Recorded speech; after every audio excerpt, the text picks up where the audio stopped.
I get it on my own. I've been in my zone.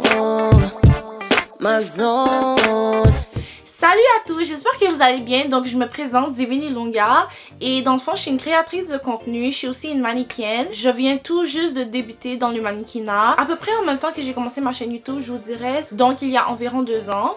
Donc ça fait pas longtemps que je suis mannequin, mais j'ai décidé quand même de commencer cette chaîne là pour pouvoir guider des personnes que justement eux aussi ils ont envie de devenir mannequin, mais qui savent pas comment s'y prendre, ils savent pas par où commencer, quoi faire. Honnêtement, j'ai été à votre place et quand je me suis lancée dans l'industrie du mannequinat, moi je savais pas non plus vraiment où commencer, mais heureusement je connaissais des gens. Le réseautage c'est vraiment important. On va en parler plus tard sur la chaîne bien évidemment, parce que le réseautage c'est vraiment une clé importante si jamais tu veux réussir dans ce monde là. Donc sur cette chaîne je prévois partager avec vous quelques astuces, mon expérience, quoi faire, quoi ne pas faire, et aussi où débuter si jamais vous voulez vous lancer dans cette industrie là, ou si jamais ça vous intéresse, vous avez quelques questionnements. Donc c'est vraiment ça que vous allez retrouver sur ma chaîne. J'ai également une deuxième chaîne, en fait c'est ma chaîne principale que j'ai commencé il y a 2 ans comme je vous ai dit, et là-dessus on retrouve vraiment vlog, beauté, lifestyle, c'est vraiment mélangé, c'est vraiment tout à propos de moi en fait. C'est principalement des vlogs je vous dirais, mais vous allez retrouver aussi des story time, plein d'affaires comme ça. C'est vraiment une chaîne sur ma vie en fait. Et si jamais ça vous intéresse d'en apprendre plus sur moi personnellement, je vous invite à aller vous abonner à cette chaîne là, vous allez vraiment pas le regretter parce que I'm lit as fuck, yeah. Vu que ma chaîne s'appelle Star à tout prix, vous savez comment je vais vous appeler? Oh my god! Je vais vous appeler Baby Star. Vous êtes mes baby stars, c'est comme ça que je vais vous appeler. Bienvenue les baby stars, period! Sans plus tarder, on va directement commencer la vidéo. Alors, si tu as cliqué sur cette vidéo-là, c'est parce que tu as envie de devenir mannequin ou tu te poses des questions sur c'est quoi le processus afin de devenir mannequin. Mais cette vidéo-là, ça va vraiment être en surface parce qu'il y a plusieurs choses que tu dois entreprendre afin de devenir mannequin. Mais là, je vais vraiment faire le survol un peu, mais les prochaines vidéos vont être un peu plus détaillées, puis ça va être plus être en profondeur pour t'expliquer vraiment précisément qu'est-ce que tu dois faire selon le titre de la vidéo. Tu comprends qu'est-ce que je veux dire? Soyez patient, ça va faire du sens. Donc la toute première chose que je vous conseille de faire si vous voulez rentrer dans le monde du mannequinat, ça serait de faire vos recherches sur les types de modeling. Parce que effectivement, il y a beaucoup de types de modeling. C'est pas juste oh, est-ce que tes mains c'était grande? Non, comme c'est pas juste ça, ok guys? Il y a beaucoup de types de modeling. Comme par exemple moi, j'ai parlé avec mon agent puis avec une mentor que j'ai, et eux ils ont dit que justement avec mon type de corps, ma face qui a l'air de bébé, ils ont dit que j'ai un baby face apparemment. Dites-moi dans les commentaires si vous trouvez que j'ai un baby face. En tout cas, donc moi, le type de modeling qui correspondrait avec mon apparence, ça serait le e-commerce. Ça serait le modeling commercial. Donc dans le fond, tout ce qui est photo pour des compagnies de vêtements par exemple, comme on va dire Zara, on va dire Simons. C'est important que tu fasses tes recherches sur le type de modeling parce qu'il y a beaucoup d'agences par exemple qui représentent certains types de mannequins.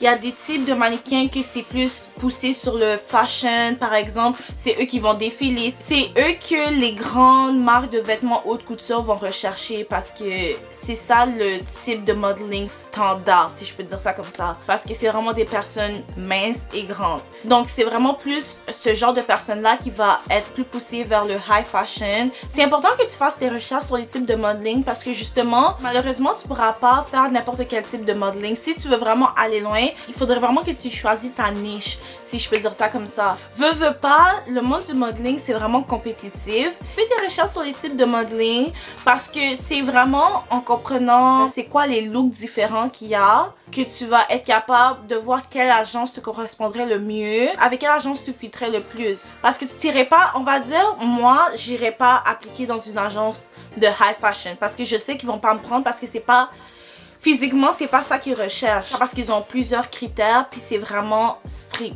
Je sais que j'ai pas le physique pour faire du high fashion, mais ça m'empêche pas de faire du modeling commercial, comme je l'ai dit tantôt. Voir quel type de modeling correspondrait le plus avec vous, et à partir de là, vous allez être capable de sélectionner des agences qui représentent des modèles dans le type de modeling que tu aimerais faire. vu que ton physique match avec cette agence-là, ça sera plus facile pour toi de te faire repérer, justement. C'est ça, fais tes recherches là-dessus, c'est vraiment important, puis c'est vraiment vaste. Il y a plusieurs vidéos YouTube par rapport à ça, aussi des blogs.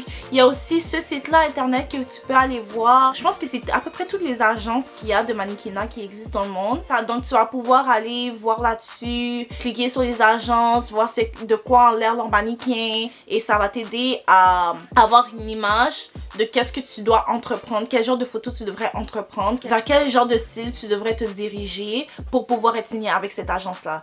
Une fois que tu as fini de faire tes recherches par rapport aux agences, puis que tu as trouvé le type de modeling que tu aimerais faire et avec quelle agence tu aimerais signer, mais là c'est le temps d'appliquer dans ces agences-là.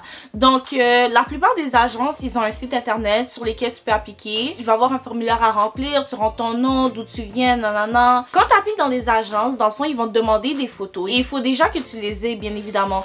Et ces photos-là, ça s'appelle des digitales en fait. C'est vraiment une photo de toi où t'es vraiment simple, tes cheveux sont vraiment naturels, ton maquillage est naturel et tu portes quelque chose de vraiment simple. Donc, une camisole noire avec un pantalon noir, des talons hauts noirs. That's it.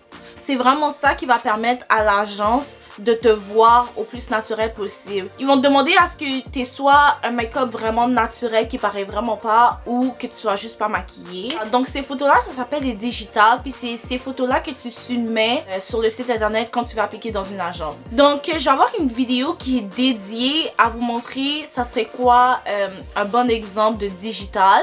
Abonnez-vous à cette chaîne si vous voulez pas manquer les vidéos qui s'en viennent. Vous allez vraiment pas le regretter. Ça va vraiment vous aider, j'en suis sûre. Une autre chose qui est vraiment importante, d'utiliser toutes les plateformes que tu as pour te faire repérer en fait.